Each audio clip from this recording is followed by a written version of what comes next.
Hi students, welcome to this reading exercise guide video in which I will be taking you over question by question the very first exercise that you will be completing for this class. I made this little guide video because these exercises I have heard from students in the past are by far the most challenging part of this class. And that's by design. They're meant to be. And so I don't want to make them easier. Instead, what I want to do is give you a little more assistance right now at the outset of this course in how to be successful in these exercises. And once you kind of get the feel for how to do these, you'll be better prepared to be successful in the rest of them. So I won't have to provide these videos for all of them. But before we sit down to even do an exercise on a reading, you first should have downloaded the document that I gave you to read from the Canvas shell. I highly recommend that you print it off, although you do have the option of, as I have it here, simply pulling the PDF up on that screen and reading it on your device. But even if you think that that's what you will be doing all semester with these documents, I highly recommend that you at least give printing it off a try and working from a paper copy that you can mark up, highlight, underline, and things like that, as I have done. I found that is the most effective way to do the kind of close reading of a text that we're going to be doing here. So print out your document, and before you watch this video and do the exercise, you should have already given this document one complete reading all the way through. Just sit down and read the thing from front to back, whether it's in one sitting or a couple sittings, whatever.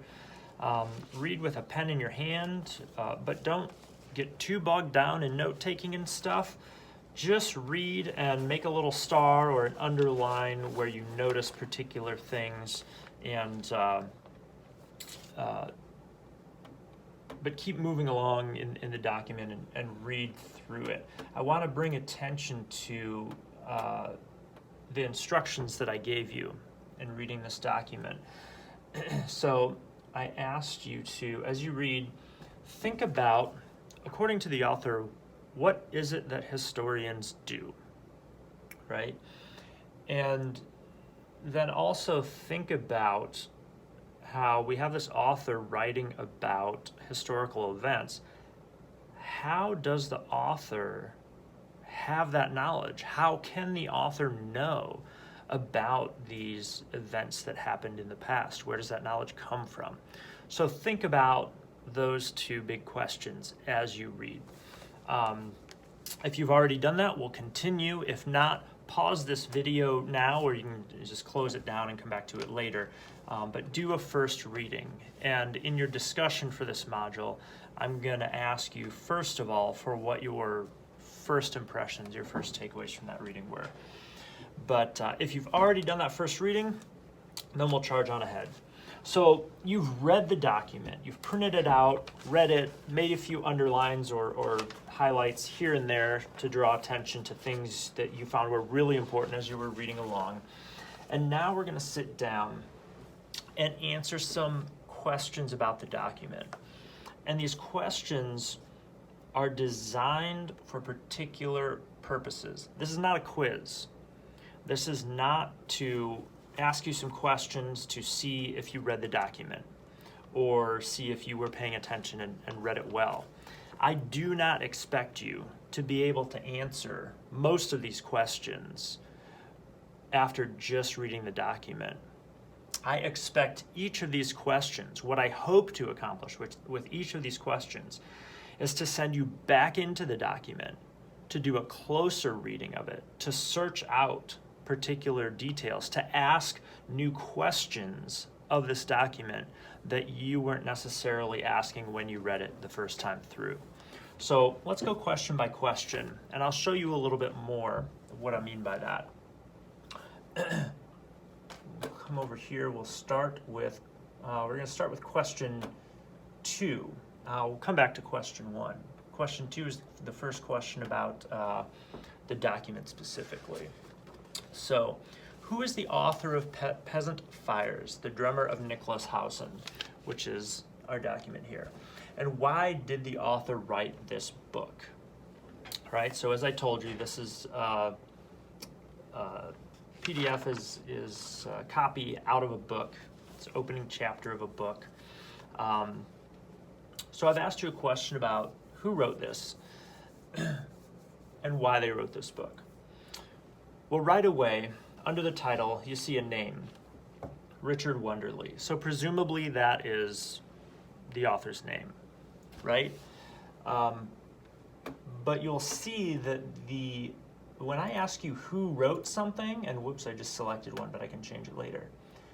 When I ask you who the author of something is, I'm not just looking for a name. I mean, who is that person? What do we need to know about that person to understand why they're writing this? So we've got a few options here. One says the author Hans Behem was a 15th century German peasant who wrote about revelations he received from the Virgin Mary to guide pilgrims in their revolt. Now, if you read the document, as you should have, you know that Hans Behem is the subject of this writing. It's what this writing is about. So Hans Behem would only be the author if this was an autobiographical work. You can probably figure out by now that that's not the case, so we can eliminate that option. Let's see what our other options are. The author is a novelist in the present day named Richard Wunderlich who writes fiction about medieval characters for entertainment. Okay, this one gives the name Richard Wunderlich. That is the right name. Is all the other information about him correct? Is Richard Wunderlich a novelist? Does Richard Wunderlich write fiction about medieval characters for entertainment? Is that what this is? Is this fiction for entertainment? Let's hold on to that question. Maybe you already know the answer, but let's say you don't. Let's see what the other options are. Well, actually the last two both start out the same. The author is a professional historian working at the University of Colorado who wrote to tell Hans Behem's So they both start out that he is a professional historian working at the University of Colorado.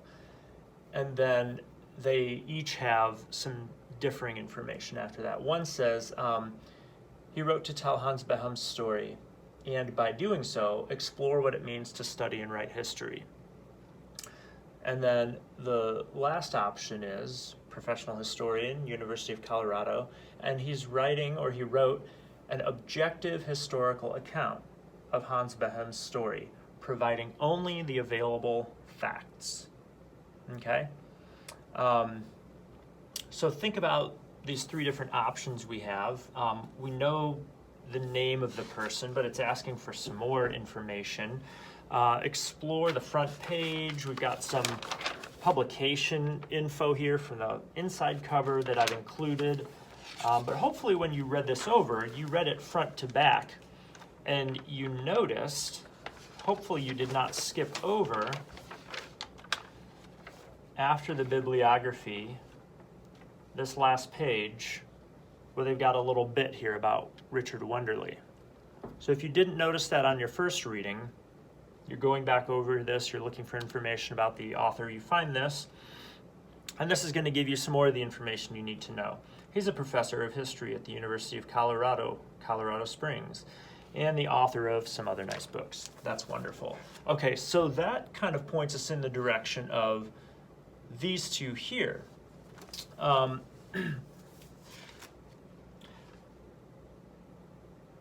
To finally narrow down exactly what the right answer then is, we have to say, okay, what do we know? First of all, we can rule out novelist because Richard Wunderlich, it tells us on the back cover, he's a historian. So of these two that say he's a professional historian working at the University of Colorado, is he telling Hans Behem's story, and by doing so exploring what it means to study and write a history? Or is he writing an objective historical account of Hans Behem's story, providing only available facts. You read the document, you decide which of those two is right.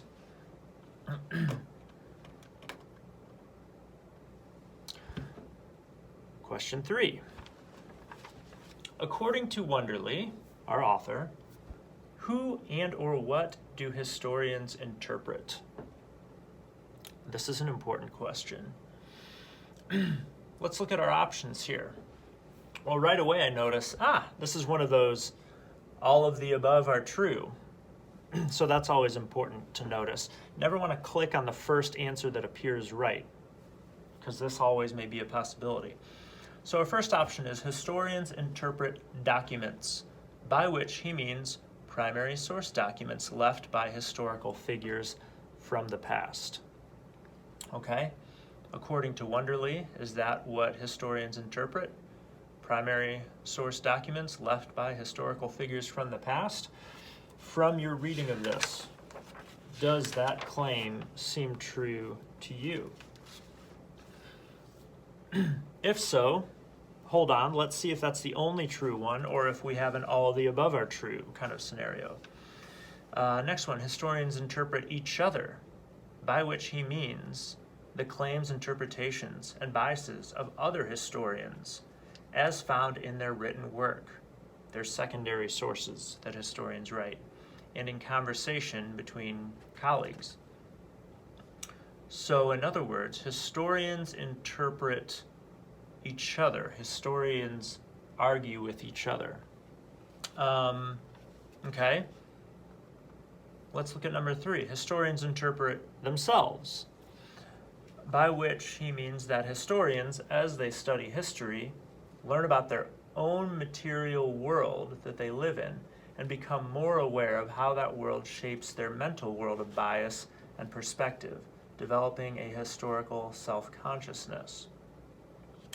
So when historians interpret documents, they interpret each other, they interpret themselves, or all 3 of these are true. First, ask yourself, do any of those seem right to you, and how confident are you? Maybe you want to confirm your answer, or maybe you're just not sure and you need to go back through. Here's where I'll mention, I've set up these exercises so that all of the questions are visible at the same time. That enables you to, if you want to sort of like put a pin on this one and come back to it, that will allow you to go through and answer the questions you think you know, or make a note of what kind of information you're going to be looking for as you go back in. That way you don't have to go back and reread the entire document for each question, right? But when you do go back through, and you're going to be looking for, according to Wonderly, who and or what do historians interpret? And you're going to find, as you read along, that he will give you this answer, and I will never give you a question that you cannot find the answer to somewhere. It will either be explicitly answered or strongly implied, and be something that you should be able to come about as you read the document carefully.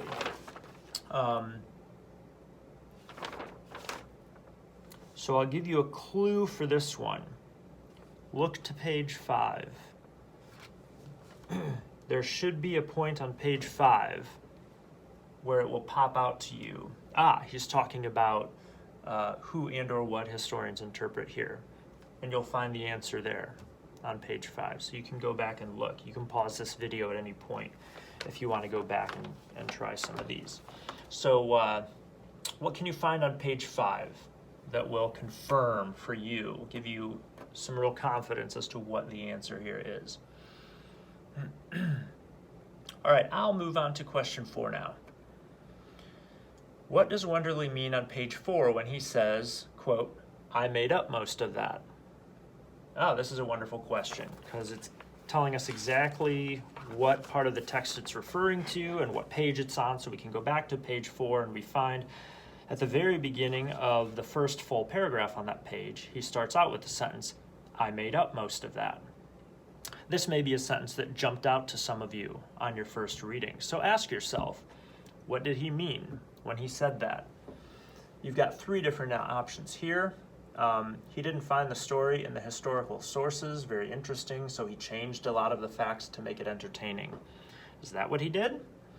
He lied about most of Hans Behem's experience to trick his readers. Is that what he did? He constructed a very plausible narrative to describe events for which the available primary source evidence is lacking. Did he do that? The answer to this one might be obvious to you already, having read the document. If it's not, you know what page to go back to. Find that phrase or that sentence, "I made up most of that." Sounds like he's referring to what he just said. So go back to what he wrote before that. So that'd be that first page or so of the document. And reread that a little more closely, asking yourself this question. What did he mean when he said that he made most of that up? Ready for question 5? Again, pause at any point as needed. Question 5, from whom do we, as historians, get most of our written information about Hans's life? So referring to Hans Behem, the subject of Wunderli's book here, where does Wunderli get his information? This is one of the big questions that I asked you to think about as you were reading this document, right? Wunderli is saying all this stuff about Hans Behem and what happened to him in the past. How does he know any of this? Where does that information come from? So you got a few options here. First one, clergy, who had a very positive view of Hans because of his intense piety. Second option is also clergy, but here it characterizes them differently. Clergy whom Hans apparently said should be killed and who saw him as a threat. Okay, so was it clergy from whom we get our information about Hans? And if so, did they like Hans or did they not like Hans, see him as a threat? What about these other two? They both say revolutionary leaders. First one, who admired Hans and sought his leadership for their cause. Or second one, revolutionary leaders who were threatened by Hans, who feared he would usurp their role as leaders of the common people. So was it clergy or was it revolutionary leaders? And if so, did they have a admiration or a positive view of Hans? And were they threatened by Hans? You can go back through the document if this information isn't already clear to you from what you remember about the document. Go back through and see if you can find where it talks about where we get this information from. And just to give you a little hint, our author here, Wunderli, he talks about what we know, what we really know about Hans, and Hans's time in history, the time period in which he grew up. There are some things we really know, and then he says, beyond that we know very little except what Hans' enemies chose to tell us. So it is in there. Seek it out, find it, and see what answer you can find. I want to make a note at this point that all of these questions are designed to get you to ask new questions about this document and to think about them.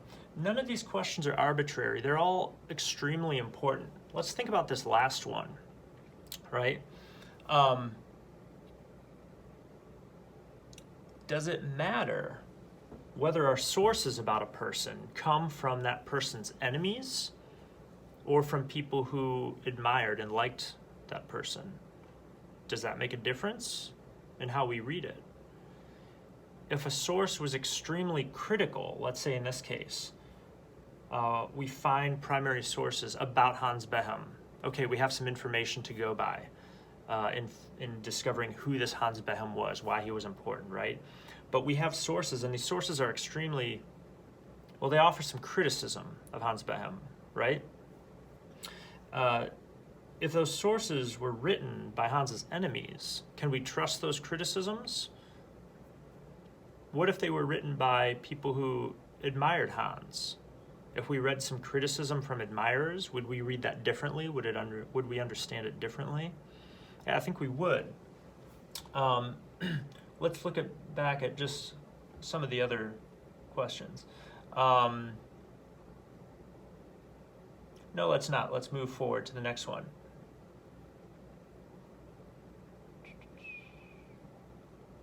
Question 6. Peasants' daily lives were not typically written about. Why was Hans's life documented? This is a conundrum for historians that look back at these periods. You can find out a lot about the elites who could read and write, who wrote about themselves or were written about. But for the vast majority of people who were illiterate in around the 1500s, it's hard to know a lot about them because they couldn't write. And there wasn't too often an occasion for anyone else to write about them. So why was Hans Behem written about? You've got 3 options here. Hans Behem, unlike most peasants, learned to read and write and record his experiences as a peasant. Does our document tell us that anywhere? Option 2, the life of Hans Behem became noteworthy because of his visions that he claimed to have had, which led to violent revolts and a trial which was written about by people other than himself. Do we find that information in the document? Option 3, Hans's life was not documented. Every account we have of his life is purely fictional. Does our reading corroborate that? For that question, I will let you answer that or go back to the document and ask yourself this question. How does the document answer that question for you? I think we can move on to question 7 there. Which of the following statements best characterizes Wunderli's assessment of Hans Behem's belief? This is an important question. Hans Behem, as you read in the story, had some experiences, or at least perceived himself to have had some experiences, and he talked about those experiences, and that elicited a reaction from the people around him, and that's how this whole story kind of plays out, and what makes this story interesting enough for Hans Behem to be written about by those authors who wrote the documents, the primary sources that us historians have to work with, and noteworthy enough for us historians to pay attention to and to want to write about. So Hans Behem had these beliefs about his world and about the experiences that he had. And how does Wunderli, our author, our historian here, characterize those beliefs? All of these answers, potential answers, begin the same. He describes Hans's claim that he was visited by the Virgin Mary. This is what happened in the story. This is what Hans claimed. Hans claimed he was visited by the Virgin Mary. How does Wunderli assess those claims, those beliefs? The first option says he assumes that this must be what actually happened. The Virgin Mary appeared to Hans Behem. That's one option. Another option, since Hans's belief was inconsistent with modern science, he must have been lying. Does Wunderli say anywhere in our document here, or indicate anywhere that Hans Behem was lying, was being deliberately dishonest? Next option, he asserts that since Hans's belief was inconsistent with modern science, we must assume he was mistaken and something else was going on. So that's a little different from the earlier one, right? Was Hans deliberately lying to people to get them to follow him and do all the stuff that they did? Or did Hans sincerely believe he saw the Virgin Mary? And was this belief based on something that was deceiving him? In other words, does Wunderlich say that, Wunderlich, writing in the modern age, he's writing in the 20th or 21st century, let's see, he's writing in 1992. So in 1992, does Wunderlich say, well, this is 1992. We all know the Virgin Mary did not really appear to Hans Behm. So, but let's give him the benefit of the doubt. His beliefs were sincere, so something was going on. Whatever it was, he believed it was happening. Is that what the author says? Okay, so you get the distinction between those two. Last option. He describes Hans' claim and focuses on the human activity that resulted from those claims, not concerning himself with the question of whether such miraculous appearances actually happen. Okay, so do you get the distinction here between this one and the previous options? The two options before this assume or assert that because Hans's claims were inconsistent with modern science, the Virgin Mary didn't really appear to him.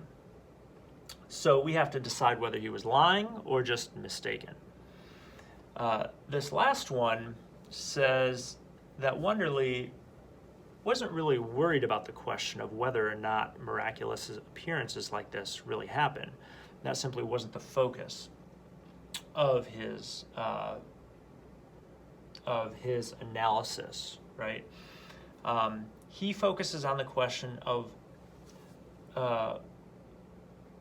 what human activity resulted from Hans's claims, right? So in other words, whether miraculous visions of the Virgin Mary really happen or not is unimportant for the purposes of what he's doing as a historian, right? Obviously, that question is very important for other reasons. But for the purpose of a historian's writing, we can sort of set that question aside, right? For the writing of history, we don't need to take a stance on this question of whether or not miraculous appearances happen. What we are interested in is Hans Behm made these claims, and we may be interested in whether or not we as historians believe he was lying or sincerely believed these claims. That is a historical question, which we may or may not be able to find the answer to. But we're also just interested in what were the result of these claims, right? How did people react to them? What history unfolded because of the claims that Hans Behm made? All of these questions have to do with human activity, right? These are not theological questions. These are historical questions. How did people react to Hans Behm's claims? Why did he make these claims? What were his motives? These are all historical questions. And this, you can probably pick up by the way I'm talking about this, that the last answer is the correct one. So that's kind of a gimme for you. But I bring that up and give that away because I want to stress this point. This is a really important point to think about going forward in this class. It's important because it means that the discipline of history is something we can all engage in, whatever our personal, religious, or other beliefs might be, right? In other words, Wunderlich, as he writes, is not asking you to believe that Hans Behm actually saw the Virgin Mary. He's also not asking you to consider that utterly absurd and impossible, right? Wunderlich does not really take a stance on that at all. And in doing so, he allows anyone interested in this topic that he's writing about to continue engaging in this historical inquiry about this human activity of what was Hans Behem and this revolt all about. Why did this violence occur? What were the beliefs that drove that violence? Whether those beliefs were true or untrue, who cares? What were the beliefs? What was it that people believed, and how did they act on those beliefs, and how did that impact history? How did history play out? Therefore, this is, I can't overstate the importance of this, because this is why I, for example, as a non-Muslim, can write history about the Islamic world. This is why I, as a non-Jew, can write the dissertation that I did on the Iraqi Jewish community in Baghdad, Iraq, in the 20th century, because I'm not trying to concern myself with whether or not the claims of any of those religions are true or false. I'm interested in the human activity. So that's what we're doing here. That's what Wonderly is doing in this document, and that's what we're all doing in this course. We are all learning the craft of history, which deals with human activity and events in the past as they played out over years, over the centuries. Okay, so I gave you that one. And by the way, I'll make a note of this right now. At the end of these exercises, once you complete it, the answers will all come up, and it will have notes after each question that I have given you. These are important. I want you to actually read over these and see what new information they give you. They will hopefully add a little bit of meaning to the thought process that you've gone through through each one of these. And all of this is skills training. Going back to this first question that we skipped. These exercises, the reason they are so challenging, the reason they take such a long time, is because I am not just quizzing you on information you should have read, right? This isn't simply a test. I'm not quizzing you on content. I'm teaching you an entirely new set of skills, a new way of reading that is probably more new for some of you than others. But to the extent that it is a new and unfamiliar way to read, it will be very challenging. And over the course of the semester, you will get better at it, which means it will get a little easier for you, I think. And if it's not, again, always contact me for help. I'm happy to give individualized help. But this is skills training. You are learning new skills, so make sure that you put that correct answer in for question 1. And then let's wrap up our exercise here then. We've got just a couple questions left. Question 8. In creating for his reader some context to help understand Hans Behem's life, Wonderly shares some information based on how historians currently understand 15th century German history to illuminate 15th century peasant life. Which of the following details does he share? Okay, that question's a little bit wordy, I realize, but what is it asking? In creating for his reader some context to help understand Hans Behem's life, Wonderly shares some information. So Wonderly is writing all about Hans Behem and what happens to him. But in order to understand what happens to Hans Behem, we have to understand the world Hans Behem lived in. That world was very different from ours, not only because it was in Europe, and most of us taking this class are not in Europe right now, but more importantly, it was 500 years ago. The world was an entirely different place 500 years ago. Living in it was an entirely different kind of experience. People thought differently. People lived differently. 99.9% of people living in the world at that time were farmers. Some of them also craftsmen, and all of them were involved in the running of a household as well. But the vast majority of people were growing their own food. So just think about what a radically different world that is. And in your next Wonderly reading, in the next module, we'll be shifting our focus, continuing to read about Hans Behem, shifting our focus to familiarizing ourselves with that very different world, right? But this question has to do with that whole idea, right? If we're going to look at Hans Behem, we have to give him some context. Context means his surroundings, that world that he lived in, what was going on at the time he lived, right? That's what we mean by context. So Wonderly is creating some context to help us understand Hans Behem's life. And he does so sharing some information that doesn't necessarily come from documents about Hans Behem, but they come from that time in history, so they can help us create his world. So we've got Hans lived during a cold spell that threatened the livelihoods and lives of many peasants around the world. Did we get that information in the document? In Germany, as in most of Europe, peasants were ruled over by both secular and religious authorities. Was that mentioned in the document?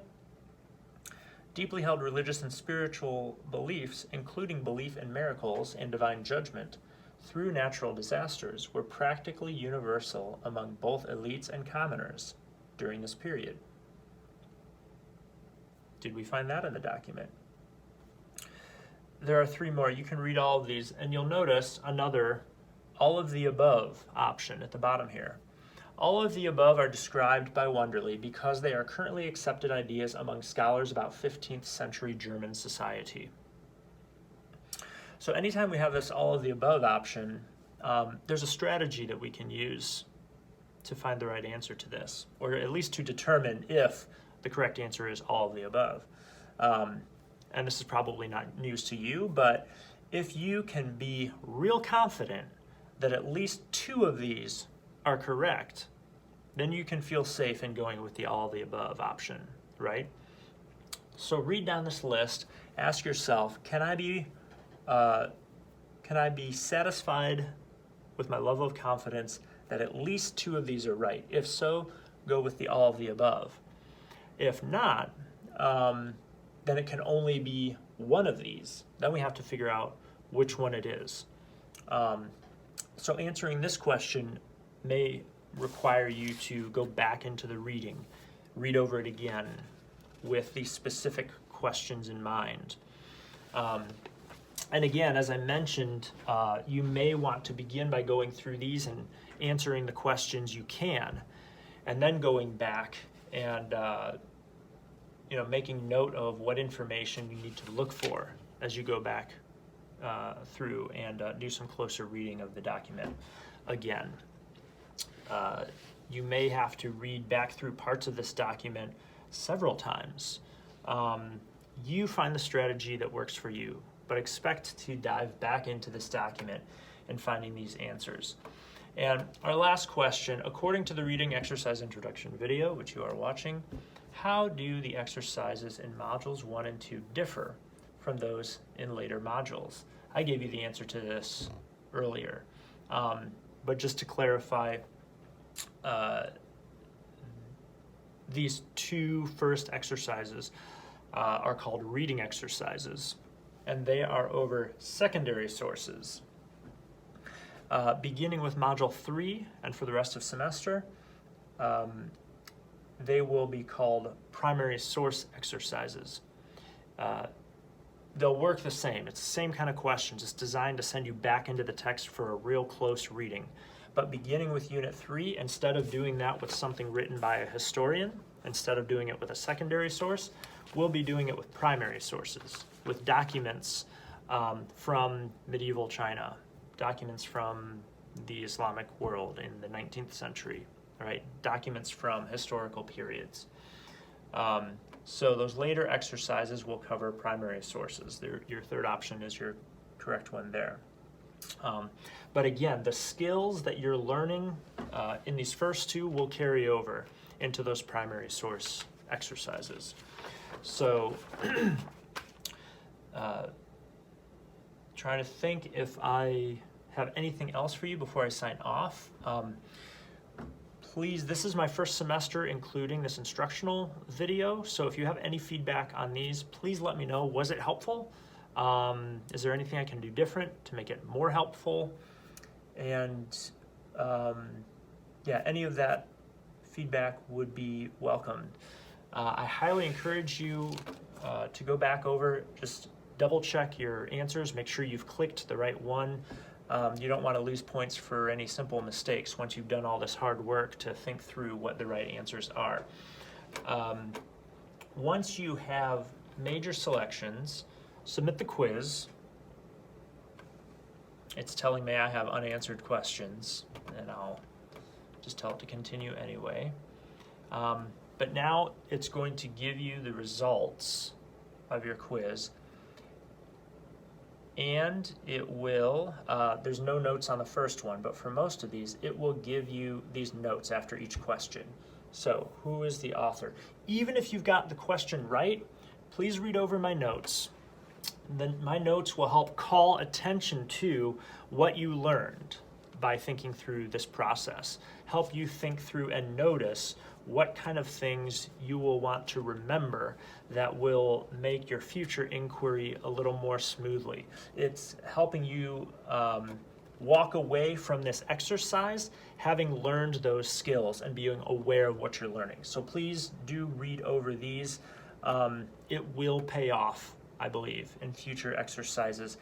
And when it comes time for each module to do your discussion, many of those discussions will be over the readings that you've done, and the exercises, understanding the questions and going over those notes to the questions will help you understand what to do for the discussions as well.